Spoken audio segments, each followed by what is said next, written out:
I bet you have enough leads, but you're wasting them. Today on Run a Profitable Gym, Two Brains marketing wizard John Franklin is going to tell you how to stop doing that.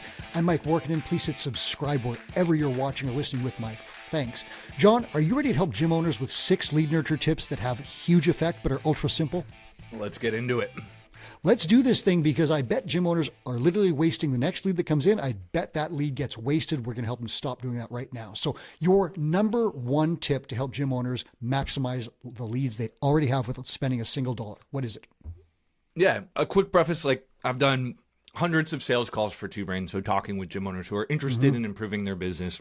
The number one thing we hear is, I need more leads, right? Yeah. But the reality is, based off of our data in Two Brain, the average gym gets about 25 leads just from existing every single month.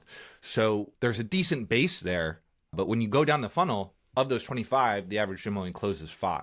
So one of the easiest ways you can grow your membership count is not necessarily by going out chasing more leads. It's doing more with the ones that already exist. So you're talking 20% of leads. Like gym owners get 25 leads, they only close 5.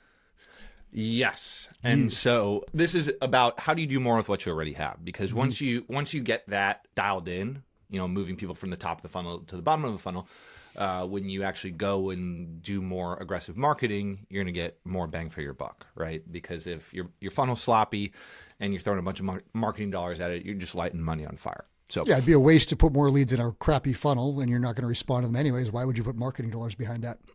Yeah, and there you have it. That's the number one tip, Mike. The first one is actually call your leads and call them. Hold on. Call your leads. Call them. Physically pick up a phone and dial the numbers. And I know I'm one of the co-founders at Kilo. I sell marketing automation software. So, it's not like a huge incentive for me to say do this in a non-automated way, but it's very clear that the people who get the best results are the people who actually pick up the phone and are aggressive with trying to get in contact with their leads. And there's data to show that. Yeah, very few people do that. Like how many, like almost nobody does this really. Yeah, the actual number is like fewer than 1% call within the first hour. And then from the Two Brain State of the Industry, we know that like 15% just like don't contact their leads at all. Like ever. No.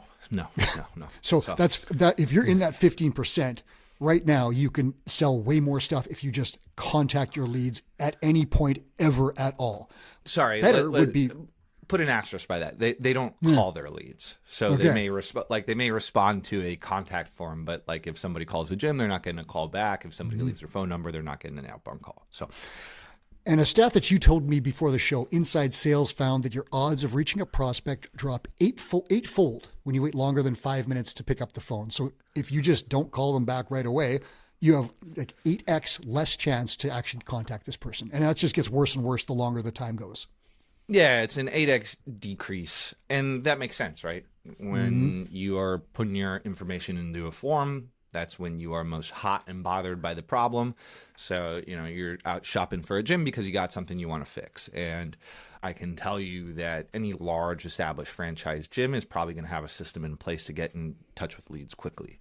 So if someone's shopping around between you and 2 or 3 other gyms, they're getting calls from people 5 minutes in where you're taking, the average is a week plus. By the time that you actually get in contact with them, they're likely going to be a member of another gym. So if you believe in what you are selling in your service, that's one of the highest ROI activities and something I've just been hammering to Two Brain clients for the last, 7 years now. Mm-hmm. And back a few years back, we had Mateo Lopez, your buddy at Kilo there. We had him come on the show and we sat here and we actually entered some gym lead funnels just to see what happened. And we actually got some calls back on the show. And we talked to the people on the phone and said, hey, you passed the test. Thank you so much for doing that. That's incredible that you did this so quickly. That person would have gotten almost certainly gotten a sale out of that response. Other gyms that we funneled stuff into didn't happen. So my test for you listeners is if I entered your lead funnel right now, what would happen? Would there be anyone out there to deal with it? Would you wait forever to get a call back? Would you get any contact? John, you had 3 tips. You mentioned again before the show, 3 tips that would help people call fast. Because again, if let's say someone's listening to the show right now, what are the plans to help someone make this happen? Yeah. So I've done plenty of marketing and sales talks. And one of the ones that one of the exercises that we do is exactly that. Like I pair you up with someone in the crowd and you call each other's gyms and see how long it takes to get a call back. And the people who consistently win that challenge are people who just route the gym phone to their cell phone. Obviously, in Two Brain, we want you to have freedom of time, but that is a gradual process, right? Like one of the marketing headlines we put out into the world in Two Brain is we teach you how to earn 100,000 net owner benefit working 4 hours a day. But then, we're very clear that when you're starting, you're not working 4 hours a day. It's a process you have to get there. So the first place is just making sure everything pings directly to your phone. If you're like a 1 or 2 person band, highest ROI activity you can do.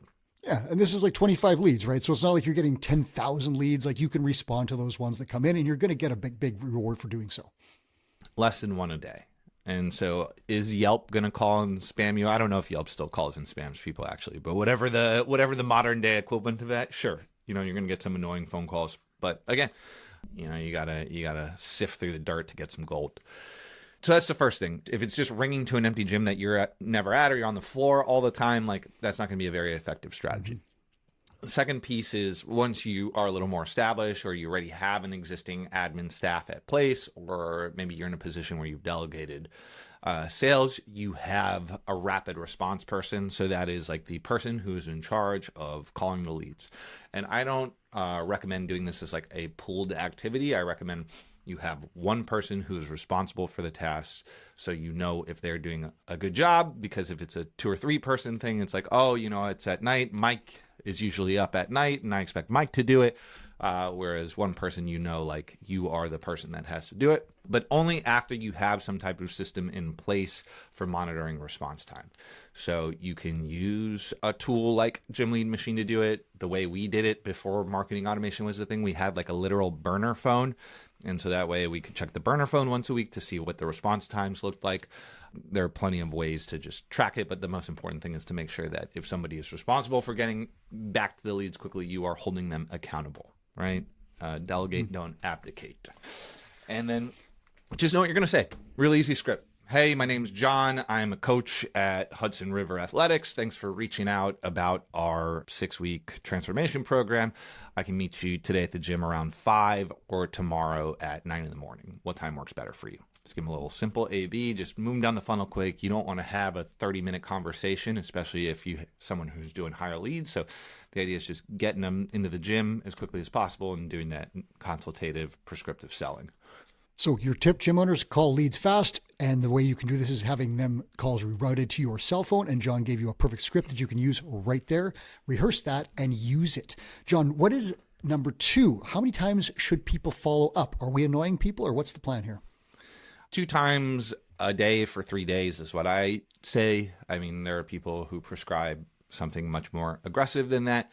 But the reality is you should be following up multiple times. So if you are a dial once and forget about it, you should strive to do twice. And then once you're at twice, 3 times. And every time you do a bump, you'll notice that you convert better. And that'll kind of be the push that you need to go to get closer to, what I think the right amount, which is at 5-6 call mark.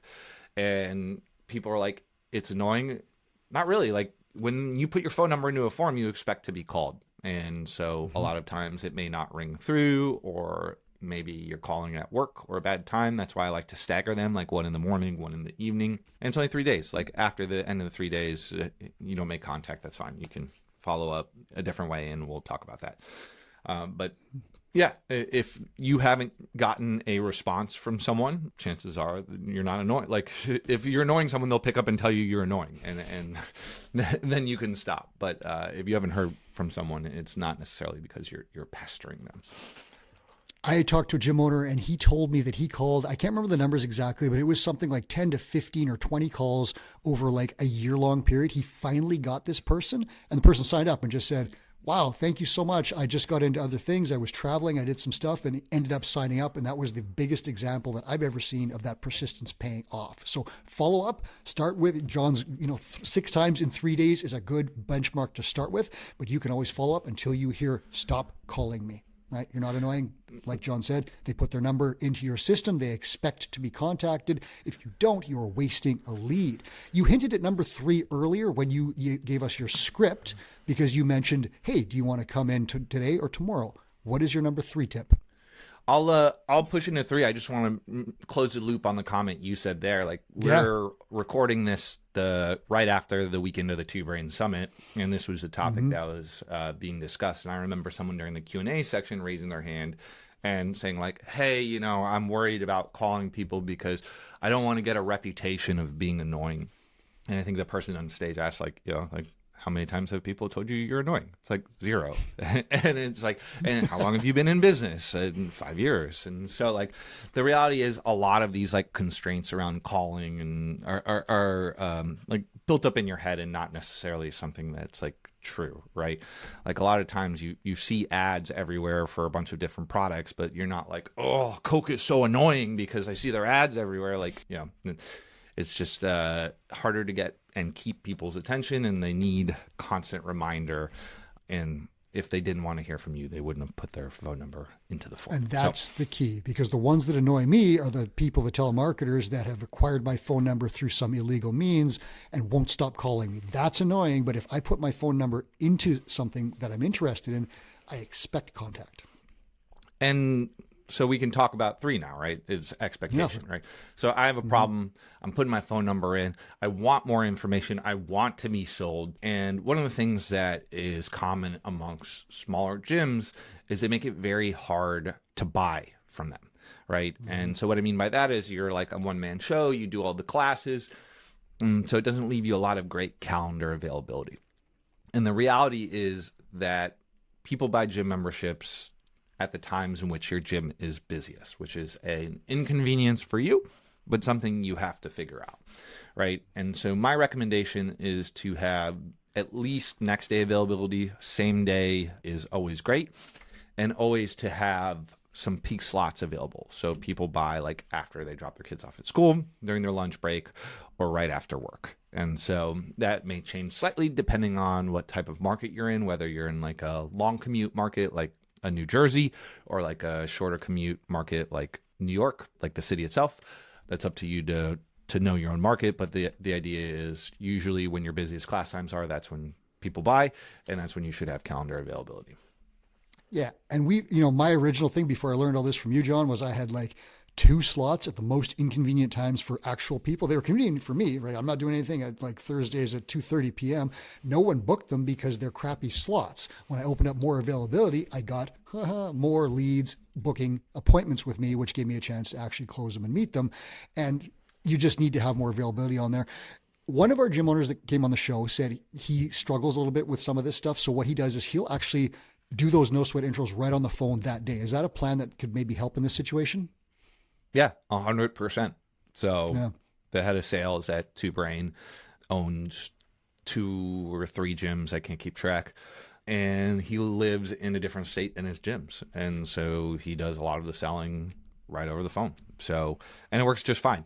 It's definitely a faster way to move people down the funnel, but it's something where you need to be better at controlling the conversation, being able to get people, down the funnel a little bit faster. So yeah, in person's great, but don't spend time waiting for that. If you can make it happen right away, sell them on the phone. That works too. Yep. But I would advise, doing some sales training. So speaking with your mentor and making sure you got a dialed in script, or it could be probably more harmful than helpful. All right. Now, we often talk in Two Brain about systemizing something and later on putting some backup plans in place in case you yourself are not exactly available. So, John, how can gym owners do that if they're super busy, but they still want to keep this process going? What can they do? Yeah. So like I mentioned earlier, the most important thing is calling your leads. Now, it's not realistic for a smaller gym owner to be able to call their leads in less than 5 minutes all the time. Like, we're just wearing a million different hats and doing a bunch of different stuff, and life gets in the way. Having a tool that can help you automate part of the process is very important, right? Somebody comes in, being able to shoot them with an instant text with a link to your sales calendar, having your sales calendar visible on your website so people can book automatically is also very helpful.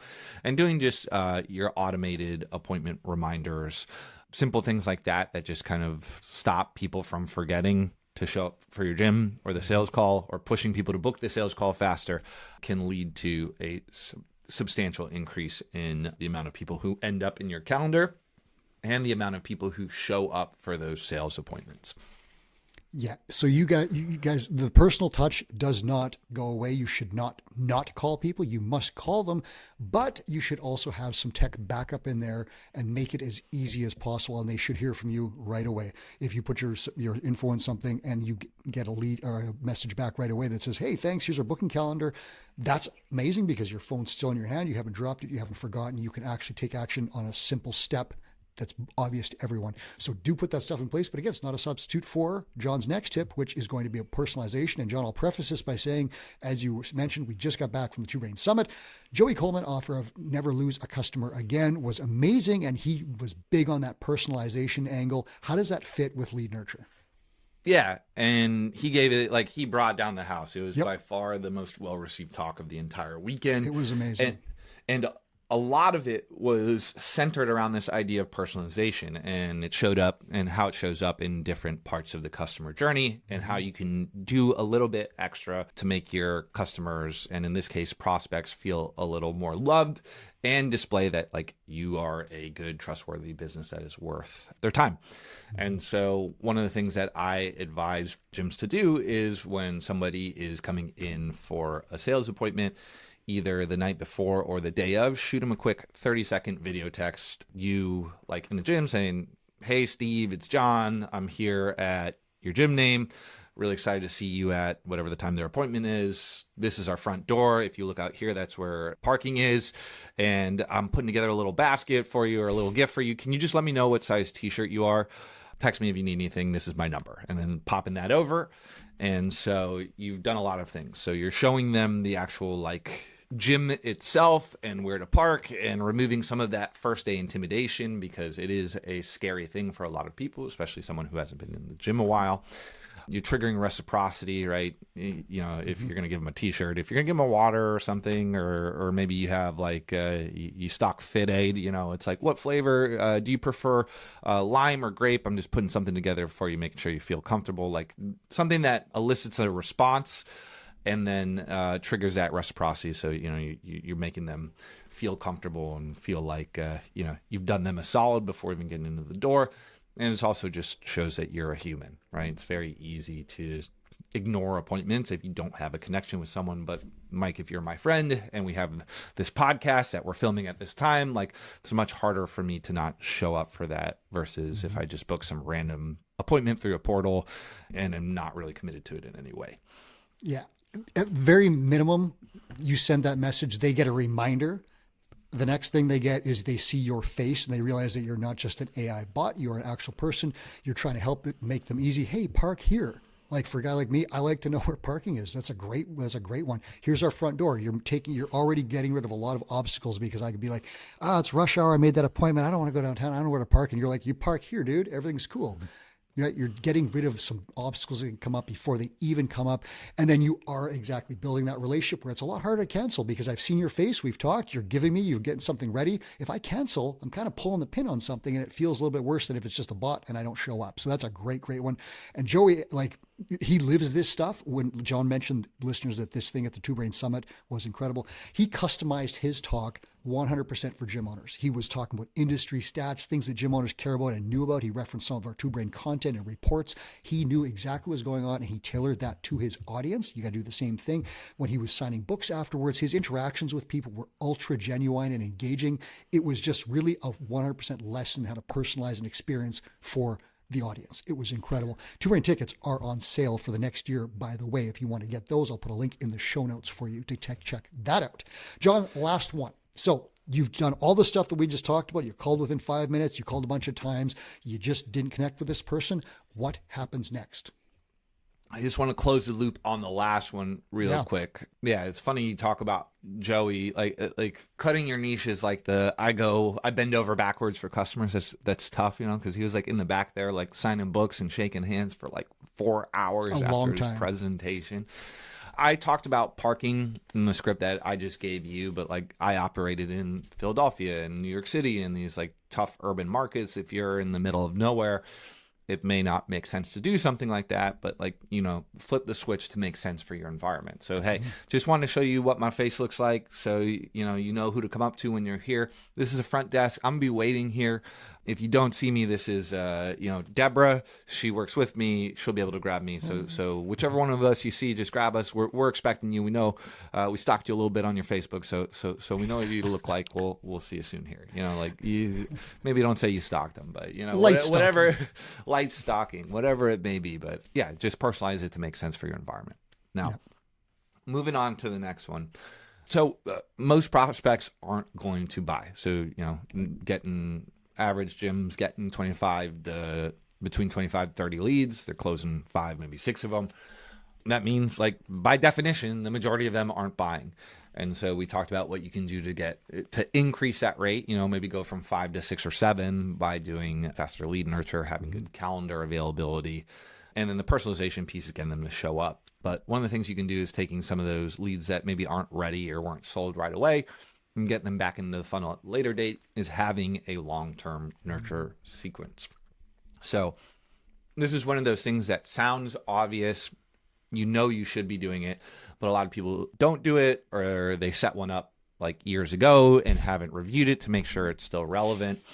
The data on this shows that 63% of leads who say that they're not ready can still be converted, assuming a business is still sending them consistent and helpful tips. What I recommend doing is shooting them something every 2 weeks to a month, and doing that for at least 90 days. The best gyms are hitting you up every week or two, and they have something developed throughout the course of a year. And this is nothing like, this doesn't have to be anything fancy. This can be just like, hey, a helpful tip. Here's like hey, I know you're in town. Here are the 3 healthy lunch spots that I go to. Or, hey, or like a testimonial, like, hey, Mike joined the gym. This is what he was like before. After 3 months, this is what he's like now. And sending those kind of like social proofy case study things, or just like a quick workout tip. Hey, if you're struggling and you don't want to do something in the gym, but you want to make a little progress, here's like a workout you can do at home real quick. And those are just 3 examples of like a workout tip, some type of helpful resource, or some social proof case study thing. I would rotate between those. And you're just staying top of mind for that prospect. So maybe they're not ready to join the gym now, but when they are, they're going to remember something helpful that they saw from you in the last, hopefully, couple weeks there. Yeah, and it gets your name in their inbox. It reminds them you're offering helpful stuff. You're doing that reciprocity again, where I'm giving you gift after gift after gift, even if it's just tips and knowledge. And I can tell you, like, I use your system, Kilo Gym Lead Machine, and every once in a while we've got these automations running, and we'll see someone out of the blue will just respond to like sequence number 8 or something like that, and say, oh, you know what, this is such a helpful tip. I really need to get onto my nutrition. Can we connect? And I'm like, that no effort, because it's an automation. We tried to contact that person. They didn't respond, but later on it popped up, and that's a huge win. Do you see that regularly from gym owners, where it's like these systems start working and all of a sudden you get these background, like a lead from 6 months ago, boom, back in? Yeah. I mean, thanks for the shout out for Kilo Gym Lead Machine. So if you don't want to do any of this yourself, like, there are tools you can do this for very little money, but you have to go out and write all this stuff and make it all happen. If you just want it done for you, Gym Lead Machine is a product that can help you do that. Up to you, whatever makes the most sense. It's obviously something we see in Two Brain all the time, and something we're working on in Two Brain. And it's like, we notice that the people who buy from us either buy in the first 2 weeks. So they'll get into the funnel, they'll do a full binge, and then their realize mentorship is for them and buy. And then we have the second category, and those are the lurkers, or somebody who stays on the list and reads the emails and receives the automations for years. And then finally we get them at the right time and we're able to bring them in. But to your point, like, the reason I said, hey, this is something that's obvious and you should do, but shouldn't be, like we recently redid the Two Brain one because it just wasn't long enough. And I didn't think the emails were valuable enough. And so, even for like a larger business in the gym, it's still something that like we are working on. So one thing Chris has been saying internally a lot to the team is this idea of like, hey, what is the chicken, rice, and broccoli of our business? What are the actions? What are the things that we can do consistently and improve upon consistently in order to get a better result? And this is one of them. Like if you haven't taken a peek under the hood and looked at your nurture system, again, if you're getting 25 leads a month, that's 300 a year. And if your nurture sequence is 10 emails long, that's like 3,000 interactions. And so taking something from very bad to a little bit better will have a profound and meaningful difference. And since you're not customizing these emails every single time, it's like a one and done type thing. Huge leverage activity, like massive ROI from your time to making sure that these are good and actually delivering value, having the right impact on the people reading them. There you go. So I'm going to tell John, we'll talk about what's at stake here because you tossed a couple of really cool stats at me if people make some changes here. But before we do that, I'll just recap this for you. Listeners, you're going to call leads back fast. That's number one, pardon me. Number two, you want to follow up like 6 times in 3 days. Do it quite fast. Get in touch with these people. You need lots and lots of calendar availability. Make it easy for people to find a spot that's convenient for them. Not for you. It has to be convenient for them. After that, you're going to automate part of the process, but make sure you don't remove the human touch because people can smell robots and they don't always like them. Make sure that there's some human touch in there, but you can automate. You're going to personalize stuff for show rates. Send them those messages. Let them see your face. Tell them you're waiting for them. Make it easy. Park here. Come in here. I've got coffee ready for you. Do you like cream and sugar? What's your thing? The whole deal. Get that personalization in there. And from there, develop a long-term lead nurture process that can run in the background. So when you're doing other stuff, your leads are still getting valuable stuff from you. And eventually they might see exactly what they need to see to book an appointment and contact you and open that dialogue where you can then help them with your services. So John, you were talking about 27 leads a month, only converting 5. Let's talk about if someone adds a conversion, an extra sale, and lifetime value and what that can do. What's the money stake? What's going on here? Yeah, so I'm pulling this data directly from the Two Brain Business State of the Industry. This one's from the 2023 copy. I think we only make the 2024 copy is the only one that's available online now. But if you DM Chris on Facebook, I'm sure he can get you a copy of the 2023 if you want to see these stats. So I mentioned earlier, I think I said 25, but the numbers 27 leads a month 27. is the amount of leads that the average gym is getting, and they only convert 5. And we know that the average coaching gym lifetime value is around $1,300, $1,400. The exact number is $1,381.55. And so if you can implement what we talked about here, and that leads to 1 extra sale a month, which, you know, it should lead to more than that, because if you are consistently doing these things, you will definitely outperform the average gym, because the average gym is maybe doing 1 or 2 of these things okay. And if you're doing 6 of them pretty consistently, like it should lead to huge outperformance. But let's say you don't. Let's say you're just average and you just sell an extra a month. We know that'll lead to around an extra $17,000 in additional revenue. And so a lot of that, if you're a group-based gym, is going to go to the bottom line. And we know that the average gym owner is taking around $3,500 in net owner benefit. So that could lead to a meaningful increase, right? If all that's going to the bottom line, that's close to a 50% increase in your take-home pay. If you're running at a 50% margin, that's still, I don't want to, the brain's still a little foggy from traveling, but it's still like a 20+% increase in what you're taking home as a gym owner from implementing these simple tips. And a lot of them are just one and done type things. So John has been educating me on the great Florida tradition called Swamp Fest. So as we close this out, I'm going to pour some gasoline on the massive bonfire. Think about those stats that John gave you. Those are averages. Let's say your lifetime value for a client is better because you have a mentor who's helped you sell high value services. Let's say your ARM is $325 a month or something like that, and you retain clients for 26 months. You're crushing the industry standard because you have a mentor who's telling you how to do that retention. Your lifetime value number is going to go up way higher. 1 extra sale won't result in $17,000 of revenue. You're going to start looking at hundreds of thousands of dollars. And I'm not making this up. I talked to about 50 gym owners, and I asked them about their stats, things they're proud of at the Two Brain Summit. They told me, one guy was like, I've added $500,000 in annual revenue. Other people told me incredible stats of their ARM going up over $300, $400, $500, length of engagement that just destroys the industry standard of like 8 or 9 months. It's just incredible. So those numbers all get fired up if you do this stuff. And so one extra lead at that point, when you've got these big numbers, becomes huge, huge money. So I can't tell you enough to start doing this stuff. John's given you 6 simple things you can do. They're very easy. If you do it, you will make more money and take it home. You agree, John? I agree. That's the show for today. Thank you so much, John, for spending your time with us and spending your knowledge. Gym owners, take action on this stuff today. The next lead that comes in, call within 5 minutes. That's your assignment starting right now. This is Run a Profitable Gym. I'm your host, Mike Workenden. Please hit subscribe on your way out the door. And now here's Two Brain founder Chris Cooper with a final message.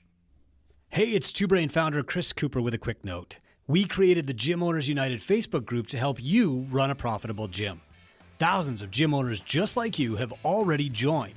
In the group, we share sound advice about the business of fitness every day. I answer questions, I run free webinars, and I give away all kinds of great resources to help you grow your gym. I'd love to have you in that group. It's Gym Owners United on Facebook, or go to gymownersunited.com to join. Do it today.